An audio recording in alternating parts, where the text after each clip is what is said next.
Paso rápidamente a presentaros a Gloria Padón Fernández Pacheco, del área de museos de Manzanares, los vecinos. Gloria lleva trabajando más de 20 años en el sector cultural, coordinando, comisariando a nivel internacional y nacional distintos proyectos variados, exposiciones de diversas temáticas. La gestión museística se ha convertido al final en su profesión, gracias a su trabajo durante 14 años en la subdirección del Museo Interactivo de Málaga y como directora de proyectos en Interexpo. Desde 2018 volvió a su tierra y coordina los museos de Manzanares, que son Manuel Piña, el Museo del Queso Manchego, el Molino Grande y, por supuesto, el Archivo Museo Sánchez Mejías, que es el que nos va a hablar hoy. Y está mirando la obra de la vida y nos ponemos en marcha. Muchas gracias, Raúl. Muchas gracias. Muchas gracias, Raúl, a CANCE, por invitarme a hablar un poco de ese andaluz tan claro, tan rico de aventura que es Ignacio Sánchez Mejías y de su archivo museo que está en Manzanares. Como vamos mal de tiempo y hay muy poquito tiempo, y Ignacio Sánchez Mejías es un personaje que tiene muchas aristas, que fue un personaje polifacético, sobre todo en los años 20 y 30 del siglo pasado, así que voy a intentar resumir y correr. Intentaré no ir especialmente deprisa, porque también quiero poner algunas imágenes pues, para ilustrar un poco quién fue este andaluz, este sevillano. Aquí tenemos una imagen y como comentaba, he titulado a esta pequeña charla ese andaluz tan rico, tan claro y tan rico de aventura, cogiendo unas palabras de Federico García Lorca en su poema El llanto por Ignacio Sánchez Mejías, una de las elegías pues, más universales, se conoce en todo el mundo, de hecho nuestros visitantes nos lo reconocen, tenemos tesis doctorales de Estados Unidos, de México, de Canadá, de Italia, de un montón de países sobre este poema. Y pienso que si Federico, que era su amigo, lo describió como un personaje tan rico de aventura, es porque en los 43 años de vida Ignacio Sánchez Mejías cumplió ese perfil, esa descripción de Federico. En este foro, como estamos en un foro de Caza Museo, sobre todo de escritores, me voy a centrar más en las relaciones con la literatura de Ignacio, pero no puedo dejar de pasar el resto de cosas que hizo, las facetas que desarrolló, las disciplinas, porque nos dan a conocer su personalidad, una personalidad enérgica, una persona extrovertida, que le gustaba hacer de todo, y creo que es interesante para conocer un poco cómo desarrolló su carrera posteriormente. En esta primera imagen simplemente es para ilustrar, era un sevillano, nace en 1891 en una familia más o menos acomodada, una familia de la rama de la medicina, su padre era médico. Esta foto es posterior porque aquí ya vemos a Ignacio con sus hijos y su sobrino en la feria de abril de Sevilla. Y ya aquí conocemos un personaje que es una persona intrépida. ¿Por qué? Porque a los 17 años se escapa de su casa y se mete de polizón en un barco rumbo a América. Ya vemos ese espíritu aventurero que nos decía Federico García Lorca. Se escapa con un amigo, que luego incluso fue su cuñado, Enrique Cuco, y evidentemente en el barco los pillan, eran polizones. Y cuando llegan a Nueva York, pues a Enrique lo deportan a España, lo mandan otra vez a su país, pero a Ignacio lo mandan hacia México. ¿Por qué a México? Porque ahí estaba viviendo su hermano Aurelio, estaba en esos momentos ahí y lo mandan con el hermano que estaba más cerca a México. Allí lo primero que hace Ignacio es hacer lo que hacía en Sevilla. Tenemos que tener en cuenta que nace pues, a finales del siglo XIX y los ídolos de los niños eran los toreros, no eran los actores, no eran los futbolistas como ahora, ni los cantantes, eran los toreros. Entonces él desde pequeño empezó a jugar a ser torero. En México empieza su carrera en la tauromaquia, empieza de peón, luego trabaja de monosabio, etc. Aquí ya lo vemos, por ejemplo, ya había tomado la alternativa pues con Rodolfo Gaona, que está en el centro, el ídolo mexicano del toreo, y con Juan Belmonte. uno de los dos personajes de la Edad de Oro de la tauromaquia.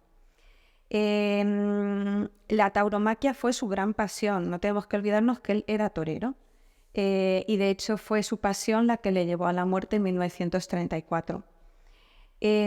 Otras facetas de la vida de Ignacio, por pasarse un poco rápido, pues fue por ejemplo en la aviación.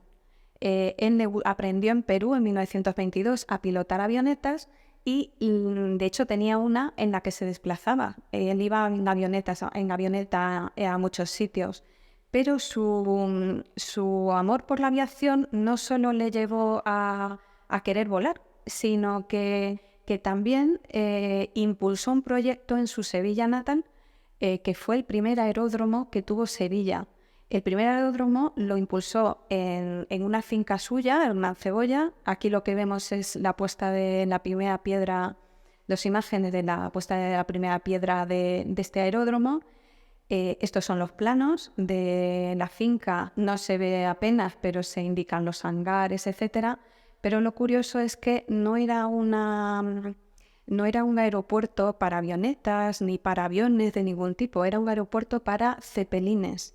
¿Por qué? Porque él se asoció con una empresa alemana, la Graf Zeppelin, y con la compañía transaérea española para impulsar un aeropuerto de cepelines para que Sevilla fuera la escala en una ruta transoceánica entre Alemania, Hamburgo en Alemania y Buenos Aires en Argentina. Todo eso en dirigible. Y aquí vemos imágenes, pues aunque el proyecto, la llegada de la Segunda República paró el proyecto, pero aquí vemos algunas imágenes de esos dirigibles sobrevolando, por ejemplo, aquí la Catedral de Sevilla con la Giralda.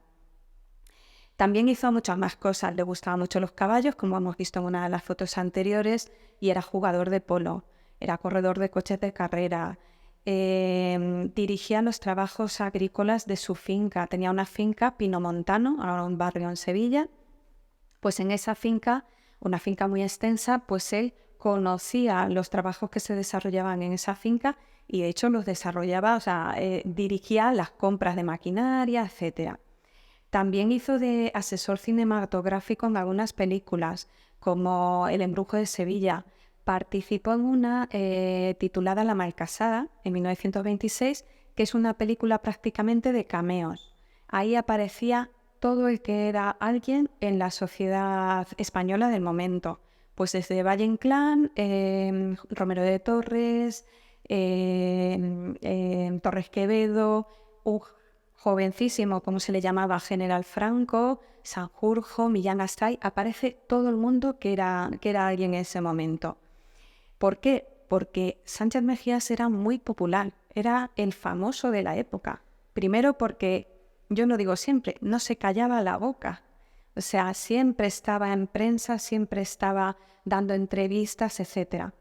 ¿Eso qué le llevó? Pues a ser muy popular, y todo el que es popular pues tiene admiradores y tiene detractores. Esta es una imagen, por ejemplo, en México, de sus admiradores esperándole a la llegada, o también esa popularidad pues le llevó pues a protagonizar anuncios. Aquí vemos pues el cigarrillo bandera roja, máquinas de escribir Corona, hizo de maquinillas de afeitar, de coñac, y por supuesto protagonizó pues viñetas de la época con los apodos que le ponían, como el volandero, el rey de los huevos, el temerario, el señorito Ignacio, etc. Quizás esa popularidad le llevó a que, bueno, tengo que decir, una de las palabras que creo que no estaba en el diccionario o en el vocabulario de Ignacio Sánchez Mejías era la palabra no. Esa popularidad le llevó a que la directiva de la Cruz Roja de Sevilla le propusiera para ser su presidente. El que venía de una familia de médicos en Sevilla, pues hizo mucho por la medicina en Sevilla. ¿Por qué? Porque involucró a todo el sector médico que él conocía en la institución de la Cruz Roja. Pero esa misma popularidad pues le llevó a la directiva del Real Betis Balompié, el equipo de fútbol, a que le pidiera ser su presidente. Él aceptó, no decía nunca que no, le expulsaron del Sevilla, del que era socio, Y bueno, aquí simplemente vemos una serie de gastos de desplazamiento y una foto que, bueno, tiene que ver con el fútbol, pero es en la Plaza de Toros de la Maestranza con su cuñado Joselito y otros amigos, pues haciendo un partidillo de fútbol en un descanso. Sin embargo, parece que todas estas cosas a Ignacio se le quedaban cortas, y eso que cuando él se metía en un proyecto, se metía de lleno, tanto en esfuerzo como en recursos económicos. Su hija decía que ella pagó muchas letras del Betis, falleciendo ya su padre hacía años. O sea, se metía de lleno, pero parecía que se le quedaba corto. En eso había un personaje muy interesante que todos conocemos, creo, que es José María de Cossío.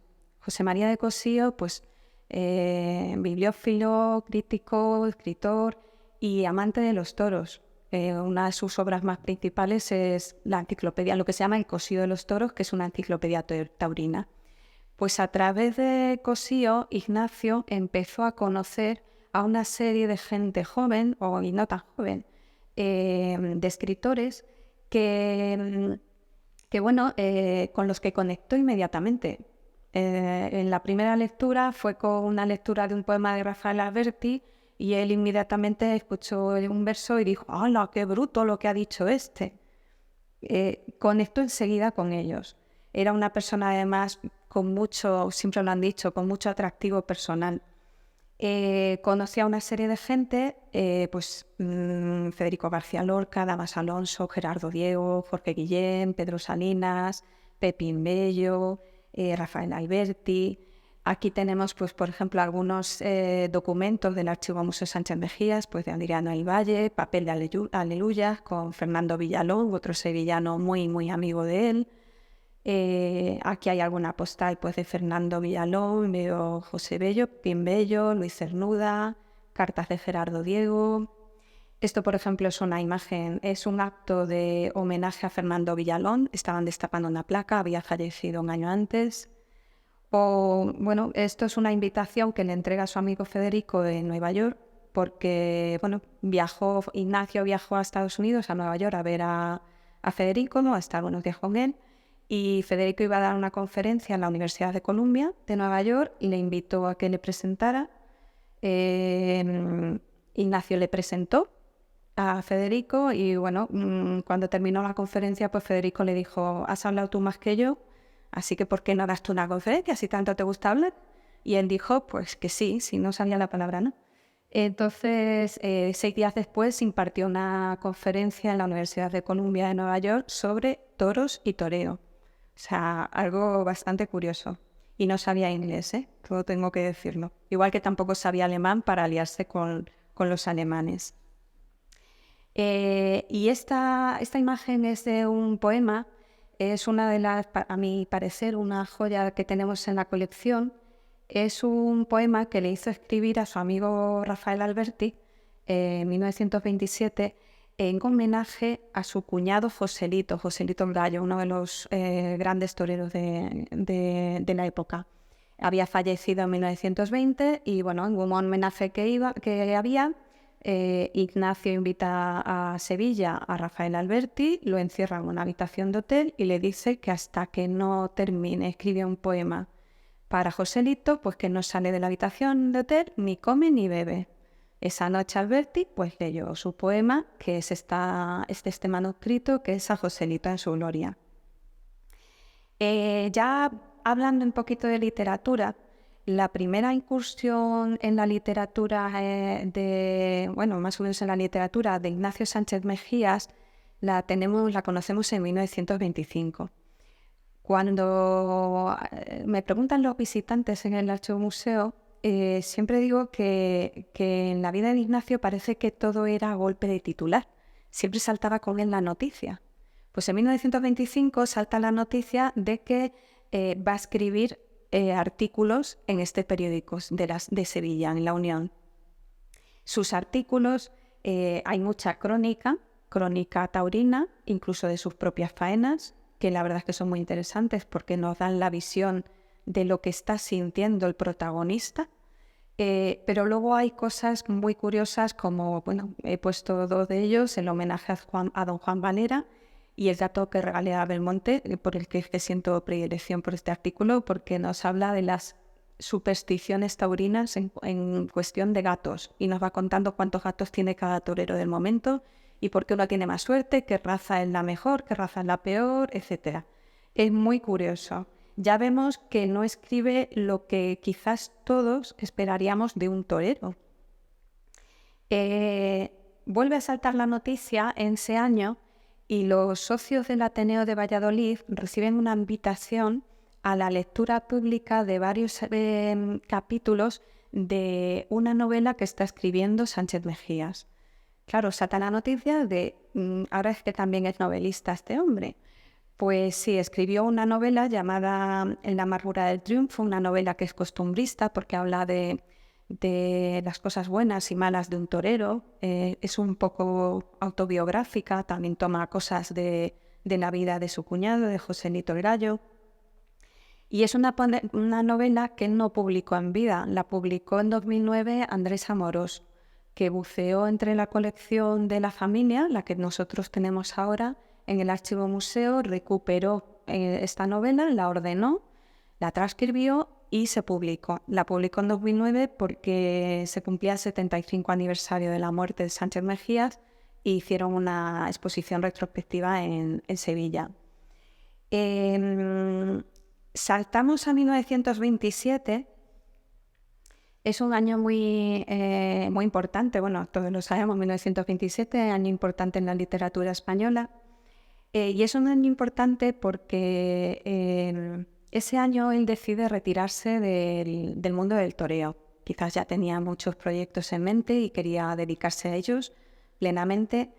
He puesto esta carta, es una carta de su amigo Rafael Alberti, en la que, porque el día que decide retirarse, fue el único día que Rafael Alberti ha estado en una plaza de toros como torero, como formando parte de la cuadrilla, mejor dicho.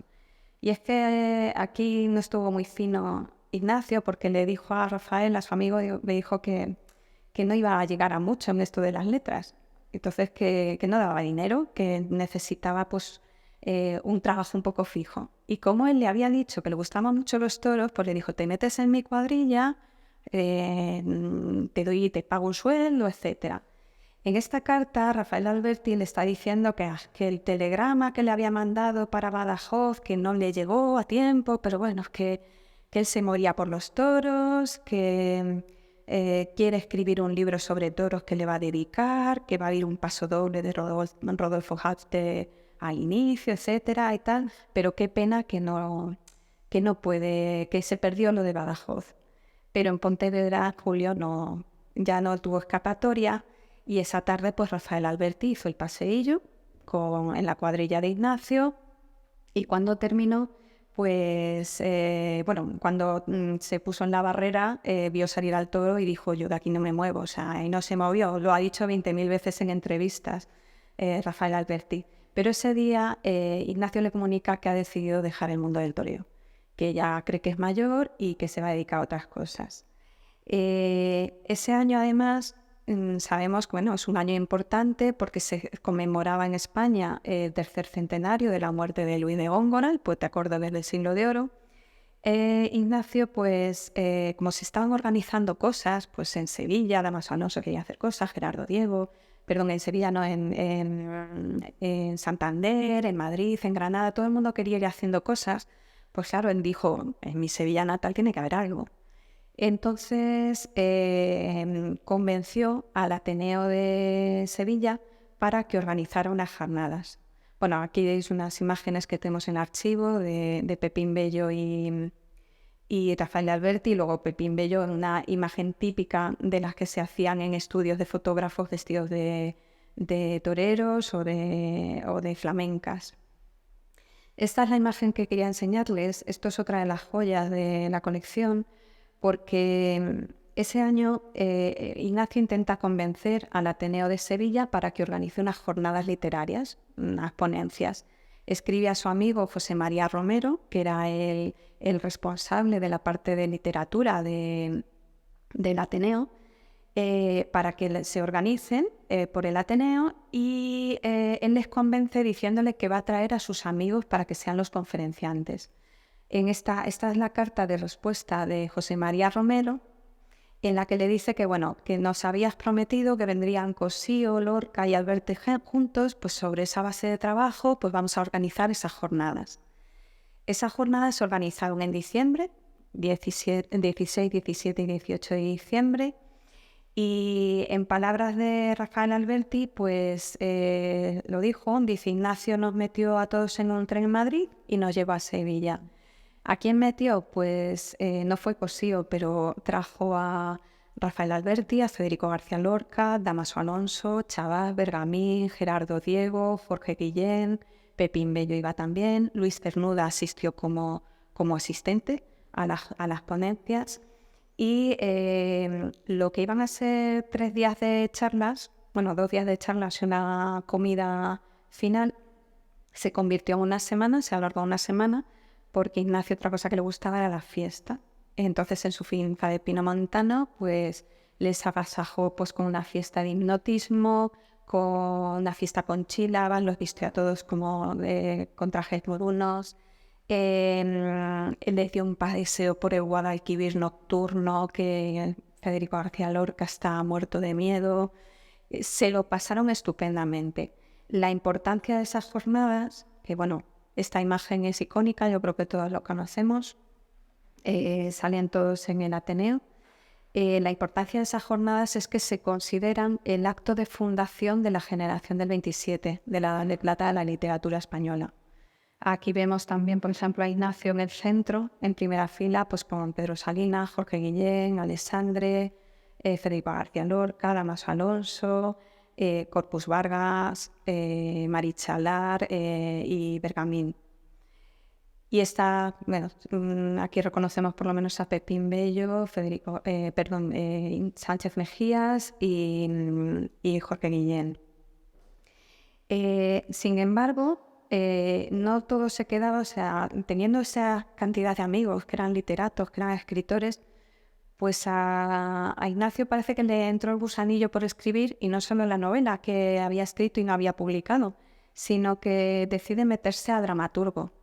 Como antes decía, salta la noticia en 1928 que Ignacio Sánchez Mejías va a estrenar una obra de teatro en Madrid, en el Teatro Calderón. Y según Alberti, pues en el patio de butacas pues había mucha gente esperando a que se estrellara. Sus detractores, como todo popular, pues tenía detractores y estaba deseando que se estrellara. La obra de teatro que estrenó primera fue la segunda que escribió, en realidad. Se titula Sin razón y la representó la compañía de Fernando Díaz de Mendoza, una de las mejores compañías del momento. Aquí vemos pues parte de los ensayos, este es el libreto, y lo sorprendente de esta obra es que cuando se abre el telón aparece una escenografía clara, blanca, de un hospital psiquiátrico. Claro, todo el mundo esperaba algo costumbrista, algo relacionado con el toreo, etc. Pues aparece un psiquiátrico, y es que es la primera obra de teatro, o en la primera vez que en un escenario se abordan las teorías del psicoanálisis de Sigmund Freud. Es la primera vez. Esto es teatro de vanguardia al final.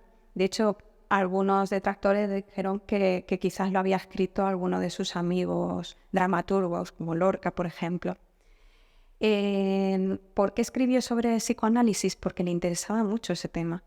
Al lado de su finca de Pinomontano estaba el psiquiátrico de Miraflores. El subdirector del psiquiátrico era José María Romero, que acabamos de hablar, de Sevilla.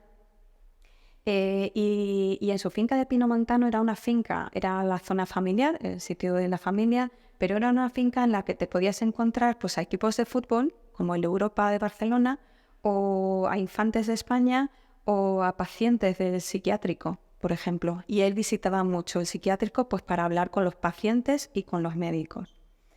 Ese mismo año estrena otra obra, Saya, que esta sí es más costumbrista. Habla de un torero retirado, etc. Y habla sobre todo de la familia, de lo bueno y lo malo de esa profesión. Ambas obras de teatro tuvieron mucho éxito. en el sentido de que se tradujeron al portugués y al alemán, y luego se representaron en sitios pues, como Montevideo, La Habana, Lisboa, Buenos Aires, Rosario, Bahía Blanca y por supuesto en España. Sabemos que escribió mínimo otras 2 obras de teatro. La tercera, ni más ni menos, sabemos que la estaba ensayando, nunca se puso en marcha, pero la estaba ensayando, se estaba ensayando en casa. Y la tercera obra de teatro también es bastante curiosa porque el tema es diferente a lo que se puede esperar, pues eso, de un torero. Y el tema es que va de un lord inglés, Lord Lister, que tiene una doble vida y también es el ladrón de guante blanco Raffles. En uno de sus robos fallece y nos aparece el espíritu con un angelito y un demonio a cada lado. Entonces empieza a hacer balance de su vida y vemos pues eso, una balanza con los platillos subiendo y bajando de la balanza según vamos avanzando en ese balance, perdón por repetirme tanto, de las virtudes y los defectos que ha tenido su vida. Un tema bastante curioso y que a mí me encantaría ver sobre un escenario, la verdad. Y luego una cuarta obra de teatro que está inacabada, titulada Soledad, que habla un poquito más sobre una secretaria y su jefe. Voy a ir terminando. Estos son, bueno, lo que he dicho, que peticiones para traducirla. También se atrevió con la poesía. Con la poesía se atrevió, no en vida, se escribió varios poemas, pero quizás porque tenía amigos tan grandes en el mundo de la poesía, pues no quiso publicarlos. Se publicaron el año pasado por el Archivo Museo Sánchez Mejías dentro de la colección Arroyo de la Manía que dirige Rafael Inglada, editada también por Javier Lavida, que habla más tarde, y titulamos este poemario, nada, son 11 poemas, Las cuerdas de mi guzla, versos. Luego, bueno, esta imagen, disculpen la calidad, no tenía otra. Escribió también un libreto de un espectáculo flamenco, Las calles de Cádiz, un espectáculo de la Compañía de Bailes Españoles que fundó él junto con la Argentinita. En este caso no como Ignacio Sánchez Mejías escribió el libreto, sino con un seudónimo de Jiménez Chavarri. Y bueno, y no quiero terminar de hablar sus relaciones con la literatura porque me parece muy curioso y es otra de las joyas que tenemos en la colección. Y es una polémica que hubo en 1929 porque él lee un artículo de José María Salaverría titulado El turno de los alemanes, en el que habla de cómo está llegando turismo alemán a España y España debería de ir eliminando, suprimiendo las corridas de toros porque es algo un poco de bárbaros. Claro, él lee eso, una persona tan decidida, tan enérgica y tan temeraria en muchas cosas, decide escribir la réplica y cuando va a leer su réplica en el periódico ve que lo han censurado. Entonces decide pues, escribir una réplica sobre esa censura y escribe este artículo que se llama Sobre la censura. Hay varios artículos más, con esta polémica porque hay muchas réplicas, pero lo curioso es que días después recibe una carta de Miguel de Unamuno que no se conocían, o sea, tenían referencias de amistades en común, pero no se conocían en la carta que reproduzco. Y nada, simplemente pues le hablaba por el interés que tienen sus palabras a nivel internacional, que se las han censurado, y es una carta que no tiene desperdicio porque es el pensamiento y en todo lo suyo de Unamuno, pero además se le ofrece amigo. Y bueno, según la hija, en la mesita de noche de Ignacio Sánchez Mejía siempre estaba la foto de Unamuno. No sé si es esta que tenemos en el archivo o no. Y ya para terminar, tengo que hablar de su muerte. Ya terminó. Esta imagen es del túmulo funerario que Ignacio hizo hacer a Mariano Benlliure en homenaje a su cuñado Joselito, es donde también está enterrado él. Y bueno, en 1934 él decide volver al mundo del toreo, se había retirado en el 27, él decide volver al mundo del toreo Y un cúmulo de mala suerte y de casualidades hace que en Manzanares, el 11 de agosto de 1934, tenga que torear. Allí pues un toro granadino pues le inflige una cornada mortal y hace que muera 2 días después. Y siempre se ha dicho, muere el hombre y nace el mito. Siempre se habla del llanto por Ignacio Sánchez Mejías de Lorca, pero no solo fue él el que le dedicó obra. Tenemos Bertino Verte de Rafael Alberti, Citación final de Miguel Hernández, Muerte perezosa y larga de Bergamín, Presencia de Ignacio Sánchez Mejías de Gerardo Niego, Duelo por Ignacio Sánchez Mejías, Mariano Brull, Muerte de Sánchez Mejías, Fernández Andavín y, por supuesto, el llanto de Lorca, que es el que le ha hecho un nombre universal. De hecho, muchos visitantes nos dicen que creían que Lorca se había inventado el nombre. El llanto, además, es que seguro que a todos les suena algunos versos. A las 5 de la tarde, ay qué terribles 5 de la tarde, a las 5 en todos los relojes, el a las 5 en sombra de la tarde, que lo que ha hecho es convertir a Ignacio Sánchez Mejías pues, en ese andaluz tan claro y tan rico de aventura que comentaba, que decía Lorca. Solo me queda, pues bueno, voy a poner unas imágenes del Archivo Museo Sánchez Mejías en Manzanares y bueno, invitarles a que lo visiten, a que conozcan el legado de la familia Recasens Sánchez Mejías, con bueno, algunas imágenes del edificio y de algunas salas. Y sin más, agradecer su atención, espero que haya ido más o menos bien de tiempo y están invitados a visitar el museo. Muchas gracias.